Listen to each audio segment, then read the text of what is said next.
네, 여러분 안녕하십니까. 서울경제신문 뉴욕 특파원 김록입니다. 1월 16일자 월가 위클리 시간입니다.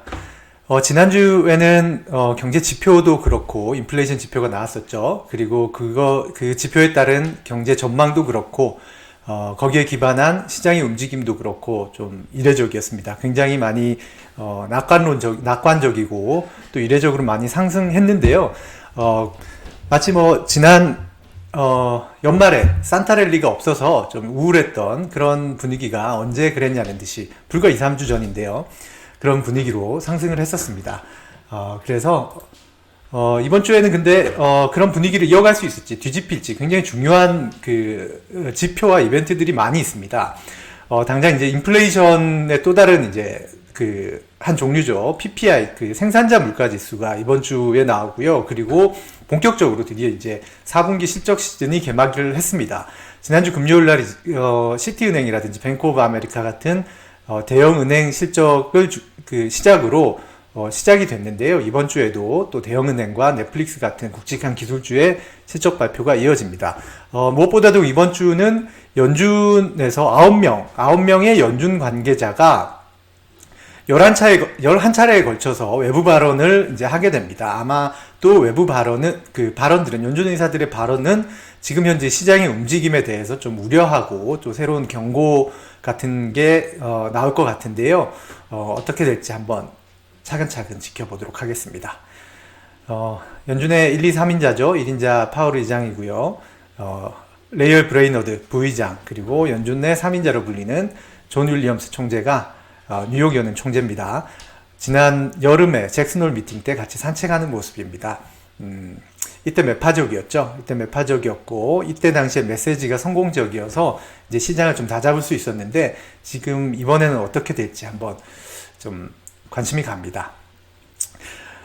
인용구로 한번 시작을 해봤는데요. 시장은 인플레이션 하락 신호가 보이면 마치 2% 물가 목표를 이미 달성하는 것처럼 움직인다. 근데 이런 움직임은 물가와의 싸움을 더욱 어렵게 만드는 것이다. 앞으로 시장의 흐름을 한번 지켜보겠다.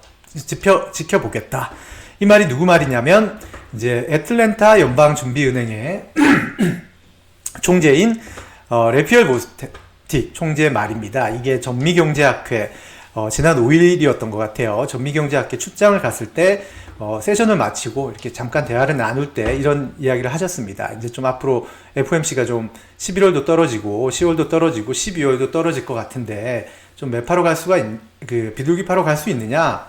라고 물었더니 했던 답이 이거였습니다. 그러니까 조금 지금 12월 CPI가 발표되기 전에 물었던 건데, 어떻게 공교롭게 지난주 시장 움직임을 보면 보스틱 총재가 우려했던 것과 똑같이 움직였어요. 그죠? 이미 2% 물가 목표를 달성한 것처럼 움직였습니다.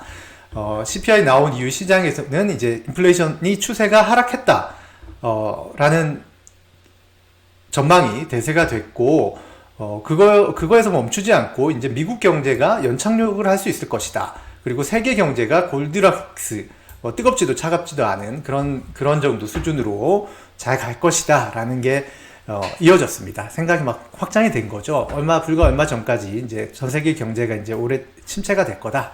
그런 거였는데 분위기가 많이 달라졌습니다. 지난 한 주 증시 움직임만 보면 긴축 사이클에 있다라는 걸 느끼기 힘들 정도로 분위기가 나쁘지 않았습니다. 이번 주에는 아까 말씀드렸던 몇 가지 이제 이벤트가 있는데요. 크게는 세 가지입니다. 그 연준 인사들의 메시지, 그다음에 하나고요. 그다음에 이제 실적 발표, 그리고 지표, 이 세 가지입니다. 이 세 가지를 중심으로 한번 보겠습니다.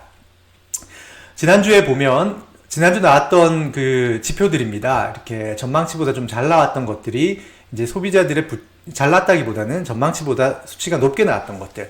소비자가 좀 부채가 늘었죠. 전망은 235억 달러 정도 될 줄 알았는데 279억 달러로 소비자 부채가 좀 신용이 늘었고, 수입 가격도 좀 올랐습니다. 아무래도 좀 달러가 좀 약해지다 보니까 상대적으로 약해지다 보니까 좀 올랐고요. 그 다음에 미시간대 소비자 신뢰가 1월달께 처음 나왔는데 괜찮게 나왔습니다. 신뢰는 좀 자신감은 붙고 있고 60.7 정도로 전망했는데 64.6이 됐으니까요. 자신감이 좀 붙고 대신 1년 뒤에 인플레이션이 어느 정도 될 것이냐라는 전망은 전월보다 더 낮아졌습니다. 이건 전망치 기준이 비교하지 않고 전월 대비 비교했는데 일단 낮아졌습니다. 그다음에 전망치보다 좀 안 좋게 나왔던, 안 좋다기보단 적게 나왔던 것들이 있었죠. 신규 실업수당 청구, 요건 요즘 들어서 계속 전망치보다 낮아요. 그러니까 계속 해고가 별로 없다라는 겁니다. 전망은 21만 5천 개 정도 될 줄 알았는데 20만 5천 개밖에 신규 실업수당 청구가 없었습니다. 한 1만 건 정도가 적었죠. 연준이 고민하는 고용시장 문제는 아직까지 그대로다라는 걸 볼 수 있었습니다. 그 다음에 중소기업의 이제 심리도 좀 안 좋아졌고요. 수출 가격 조금 더 떨어졌네요. 전망치에 부합하는 것도 나왔습니다. 이게 핵심이었죠. 12월 CPI가 전월 대비 이거 잘못 전망치에 부합하게 나왔습니다. 0.1% 하락할 것이다 봤는데 0.1% 실제로 하락했습니다. 근원물도 전월 대비 0.3% 오를 거라고 봤는데 0.3% 올랐고요. 이게 마이너스 0.1은 말 그대로 이제 지금까지는 인플레이션의 물가 상승의 기울기가 줄어든다라는 거였다면 이제는 꺾여서 내려갔다라는 겁니다. 이게 컸죠. 실제로 이제 꺾여서 내려가는 거는 2020년 5월 이후에 이제 팬데믹이 3월에 시작됐으니까 한창 이제 막 기세등등하게 코로나19가 뻗어나갈 때였는데 그때 이제 모든 경제 심리가 위축됐었죠. 그때 이후에 2년 7개월 만에 CPI가 실제로 둔화되는 것을 넘어서 하락한 것은 처음입니다. 그 다음에 연준이 보는 여러 분석 방법도 하락 추세가 뚜렷한데요. 뭐 이렇게 연준은 CPI가 나오면 여러 가지 그 방식으로 돌려봅니다. 이걸 한번 볼까요? 우선 보시면 좀 복잡해 보일 수 있는데 여기서 보시는 것 중에 초록색이 이제 CPI고요. CPI가 이제 많이 떨어지는 걸 볼 수 있죠. 지금 이제 6.5까지 떨어졌습니다. 계속 이제 6월 달부터 정점으로 해서 계속 떨어지는 모습을 볼 수 있고 근원물도 여기 제일 그 4개 중에 보라색이 근원물인데요. 근원 CPI도 떨어지죠. 그리고 파란 것도 16% 트림드 민 CPI라고 해서 왜 우리 피겨 같은 걸 하면 심사위원들이 최고점, 최저점을 빼고 이제 중간 걸로 이제 점수를 이제 평균을 내고 뭐 이렇게 해서 매기잖아요. 그런 것 좀 점수 왜곡을 방지하기 위해서 특정한 누군가가 너무 잘 준다거나 너무 막 너무 마음에 안 든다고 너무 어투당투한테 적게 준다거나 이런 점을 좀 방지하려고 위아래를 깎아내리잖아요. 똑같이 하는 겁니다. 그걸 보면 좀 더 추세적으로 볼 수 있으니까. 근데 이것도 내려오는 겁니다. 파란 건데요. 그 다음에 이제 오렌지가 좀 덜 내려오긴 하지만 오렌지도 좀 떨어진 것을 볼 수 있죠. 지금 6.93, 6.98에서 6.93으로 떨어졌습니다. 이건 뭐냐면 미디언 CPI라고 해서 우리 왜 집값 같은 것도 흐름을 보려면 중위집값을 보잖아요. 집값을 1부터 10까지 쪼르륵 차례로 세웠을 때 제일 가운데 있는 5의 집값을 보면 좀 더 흐름을 볼 수 있다라고 해서 그런 식의 방법을 쓰는데 CPI도 중위 CPI로 이렇게 보는 겁니다. 이런 것들이 이제 연준이 보는 방법들인데 클리블랜드 그 연은에서 이걸 좀 모아서 보여주거든요. 이런 식으로 좀 떨어지는 것을 볼 수 있습니다.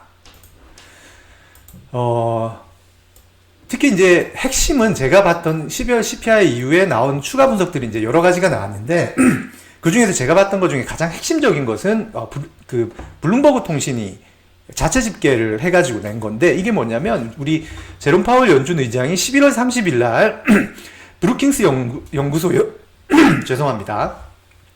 브루킹스 연구소 연설에서 세 가지 인플레이션을 우리가 추세를 파악할 때 세 가지를 봐라라고 이제 시각을 제시했었습니다. 그 하나가 이제 상품 물가 그리고 이제 주거비 그리고 노동시장의 임금에 영향을 많이 받는 주거비를 제외한 근원 서비스 물가였습니다. 이게 이제 임금의 영향을 가장 많이 받기 때문에 요거를 봐야 된다. 그리고 했던 말이 상품 물가 떨어지죠. 상품 물가 떨어집니다. 공급망이 되고 있으니까요.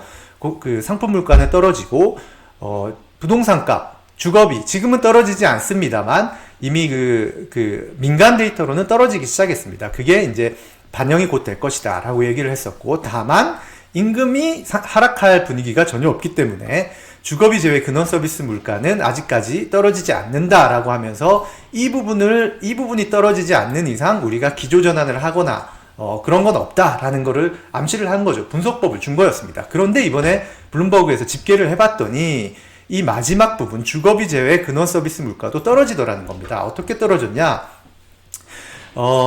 브루킹스 연구소 연설을 할 당시에 파월 의장이 그때는 이제 3개월 평균으로 돌려보면 연율이 7.1% 수준이었다고 해요. 주거비제외 근원 서비스 CPI가. 그런데 12월 CPI가 발표되던 지난주 기준으로 다시 3개월 평균으로 연율을 계산해 보니까 2.7%로 하락했다라고 말합니다. 이게 2%대 도달한 거죠. 연준이 파월 의장이 가장 떨어지지 않을 것이라고 걱정했던 그 부분에 물가가 2.7%로 하락했다라고 분석한 겁니다. 근데 이 2.7%가 어느 정도 수준이냐? 팬데믹 이전 평균 수준입니다. 그러니까 그 팬데믹 이후에 인플레이션이 이렇게 막 오르기 시작하고 40년 만에 최고 수준이 됐는데, 그게 지금 고용시장, 실업률이 많이 오르지 않아도 고용시장이 현재 같은 이런 수준에서도 팬데믹 이전 수준으로 돌아왔다라는 분석을 내놨거든요. 이 부분은 조금 좀 핵심적으로 좀 보입니다. 블룸버그 이 글을 쓰신 이제 칼럼니스트 조너던 러빈이라는 분은 좀 그러면서 좀 세게 얘기하셨어요. 파월 의장과 그의 동료들이 인플레이션이 너무 높다고 이제 계속 앞으로도 주장하겠지만 이거는 속임수다. 웅변조의 속임수고, 연준 인사들이 공개적으로 무슨 말을 하든지 간에 인플레이션과의 싸움이 거의 끝났다는 데는 의심의 여지가 없다라고 좀 세게 얘기했습니다. 이런 분위기니까 시장이 고무가 되겠죠. 인플레이션 둔화를 확신하는 정도를 넘어서 이제 실업률, 고용이 망가지지 않고 인플레이션을 낮출 수가 있다면 그것은 그 침체가 되지 않는다라는 뜻이니까요. 침체를 판정을 할 때는 전미경제연구소였나요? NBER이 고용이라든지 이런 몇 가지 6가지 수치를 보고 침체다 공식적으로 판단을 하는데, 고용이 지금 이렇게 좋고 물가가 괜찮다면 연착륙 할 수 있지 않겠느냐. 그러면 미국이 연착륙 한다면 전 세계는 어떻게 되냐. 지금 중국도 재개방해서 분위기 나쁘지 않고, 유럽도 요즘에 날씨가 따뜻해서 에너지 많이 걱정했는데 에너지 위기가 현실화되지 않을 것 같다. 그리고 독일의 산업 생산도 좀 늘고 그래요. 그 물가도 좀 줄고, 그런 유럽, 중국의 상황까지 맞물려서 전 세계가 침체를 피하고 골디락스로 갈 수 있다. 이런 기대감이 막 고개를 들었습니다. 비웃은 거 아닙니다. 비웃은 거 아니고 이런 게 있다라고 하는데, 뉴욕 증시도 그러니까 당연히 이제 주간 기준 올랐겠죠. 다우존스 2.0, S&P 2.7, 나스닥은 4.7%가 올랐습니다. 그리고 또 좀 특징적인 움직임은 최근에 이제 금리가 오르고 이러니까 기술주가 좀 안 좋았잖아요. 그리고 가치주에 좀 밀리던 분위기였는데 가치주가 주목을 받고 했는데, 그 팬데믹 시절에 대장주들이 돌아왔습니다. 빵이라고 그러죠. ANG. 네, 애플 3.2 올랐고요. 메타 4.2%. 아마존은 많이 올랐습니다. 주간으로 12% 넘게 올랐고요. 넷플릭스, 구글 다 올랐습니다. 테슬라도 올랐습니다. 그러니까 기술주가, 금리 인상에 억눌려 있던 기술주가 지난주에 고개를 들었습니다. 기술주만 이 정도까지만 하면 합리적이다라고 할 수 있는데, 이제 시장이 좀 과한 거 아니냐라고 우려할 수 있는 움직임도 나오고 있죠. 왜냐하면 민주식이 이제 투자 심리가 너무 고조됐을 때 시장이 그냥 오른다라는 거 믿고 하는 그런 식으로 접근하는 그 종목들이잖아요.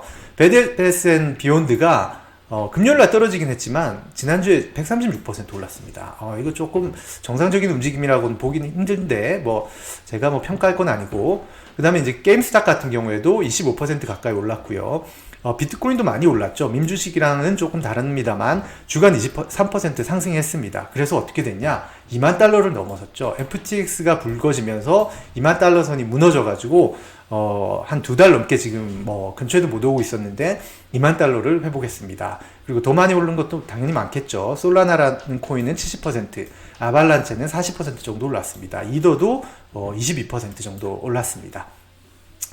월가에서도 이게 지금 이게 약간 좀 지나친 거 아니냐 이러면 좀 불안하게 보는 사람들이 적지 않습니다. 멘트가 많고, 제이미 다이먼 그 JP 모건 회장도 금요일날 실적 발표하면서 이렇게 조금 우려를 좀 했고요. 주식시장에 직접 우려를 했다기보다는 앞으로 경제에 우려를 했고 불확실성이 크다 이런 식으로 얘기를 했었고, 이분 같은 경우에 그 한 CIO 이분은 시장이 지금 움직이는 거는 연준이 이미 긴축을 멈춘 상태라고 보고 움직이는 것 같다.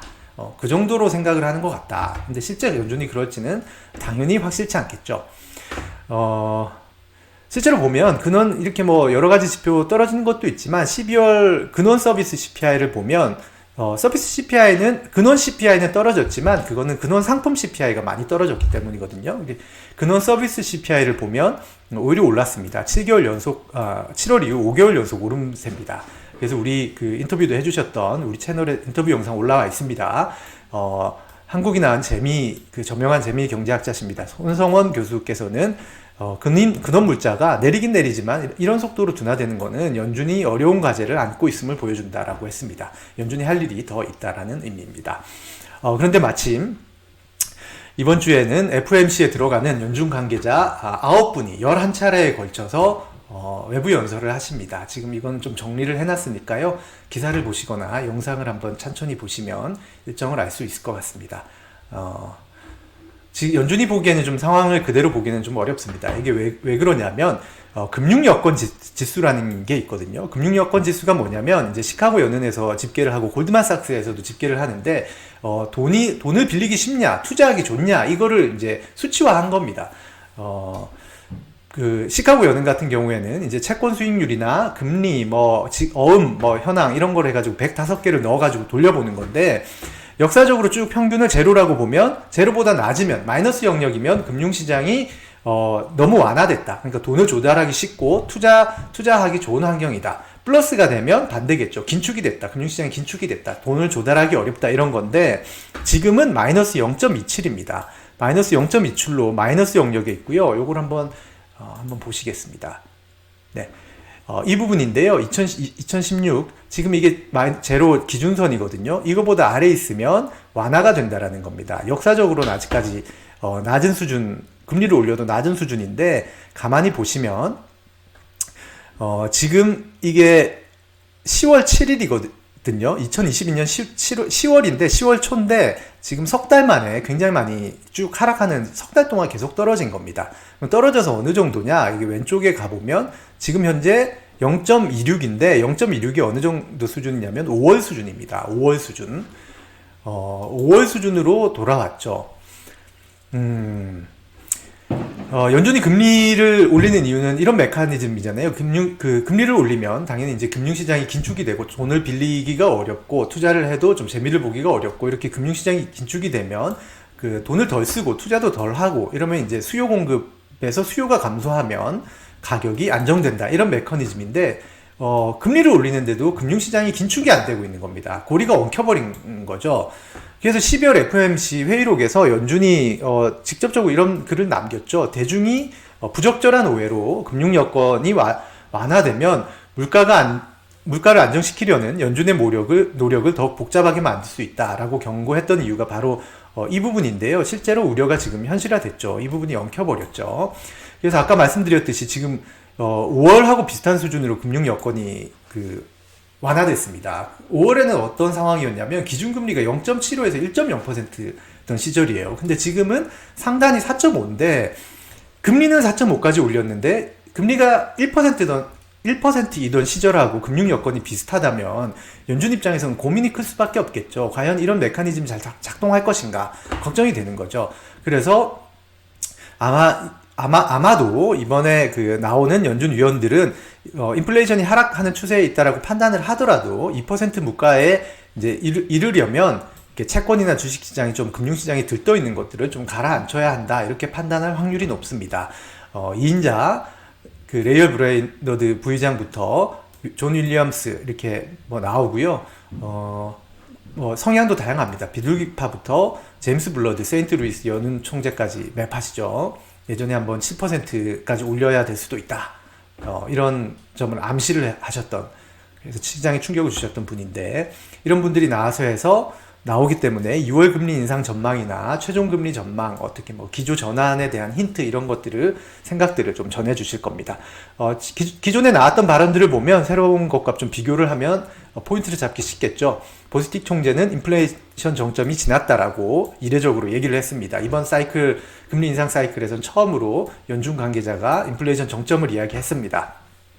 인플레이션이 떨어지는 추세라는 것은 연준 내부에서도 인식을 한다라는 거예요. 문제는 2%까지 갈 수 있는 것이냐, 그게 문제라는 거죠. 그리고 2월 FOMC에서 0.25포인트 인상 지지는 보스틱과 콜린스, 2월 FOMC 회의록에서 0.25포인트 인상 지지는 0.25포인트 인상 지지는 보스틱과 콜린스, 2월 FOMC 회의록에서 0.25포인트 인상 지지는 0.25포인트 인상 지지는 0.5는 블러드가 지지를 했습니다. 연내 금리 인하 없다 이런 발언은 거의 뭐 외부 발언을 최근 했던 인사들 전원이 했습니다. 이번 주까지만 하면 블랙아웃 기간입니다. 블랙아웃 기간이라서 이번 주 나오는 메시지가 다음 FOMC 전까지 나올 수 있는 마지막 메시지 기간입니다. 그리고 이제 실적 발표와 이제 경제 지표도 이어지는데요. 이 표를 보시면 두 개로 나눠서 이렇게 좀 올려놨는데요. 노란 거는 아까 보셨던 연준 인사들의 연설 일정을 정리를 했으니까 기사를 월가 위클리 이렇게 검색하셔서 기사를 보면 이 표를 보실 수 있습니다. 지금 뭐 보면 많이 나옵니다. 뭐 제조업 지수 이런 것들은 소매 판매 이런 것들이 이제 경제 경기를 판단하는 것이죠. 이전치 전월 12월은 마이너스 11이었는데 마이너스 8.6으로 된다는 겁니다.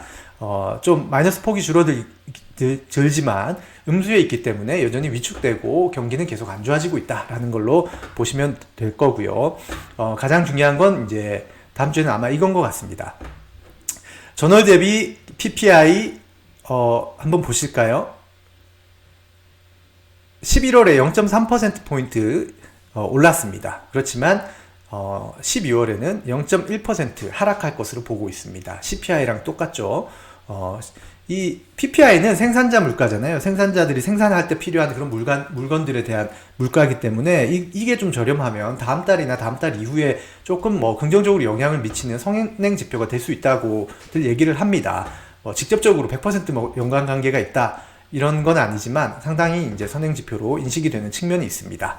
그리고 또 하나 봐야 될 게 4분기 실적입니다. 이제 거시경제도 거시경제지만 월가에서 제일 우려하는 게 바로 어닝 리세션입니다. 올해 어닝 리세션은 이제 전년 대비해서 실적이 둔화되는 그 분기가 두 개 분기 연속으로 이어지면 어닝 리세션인데 올해는 어닝 리세션이 나타날 확률이 굉장히 높다라는 우려를 지난해 이제 3분기 때부터 계속 많이 나왔습니다. 그래서 이번에 4분기 실적이긴 하지만 어닝 리세션이 지금 시작되는지 어떻게 되는지 이런 것들을 한번 볼 수 있는 그 가늠자가 이제 드디어 시계가 흐르기 시작할 것 이런 평가가 나오는 겁니다. 리피니티브는 4분기에 이제 S&P 기업들의 수익이 줄어들 것으로 봤어요. 특히 이제 에너지는 지난해 잘 나왔죠. 그래서 에너지를 좀 제외해 보면 감소폭은 6.6%에 이른다고 보고 있습니다. 넷플릭스도 실적 발표를 합니다. 19일 날 하고요. 그다음에 부동산 지표는 계속 안 좋은 것으로 나오고 있습니다. 필라델피아 지역의 경기 전망도 계속 마이너스 영역에 머무를 것으로 나오고 있고요. 기존 주택 매매도 전월 대비 계속 떨어지고 있습니다. 마이너스 폭은 좀 줄어들죠. 금리가 모기지 금리, 채권 금리가 좀 떨어지면서 모기지 금리가 조금 떨어지니까 좀 낮긴 나은데 계속 마이너스 영역에 있는 겁니다.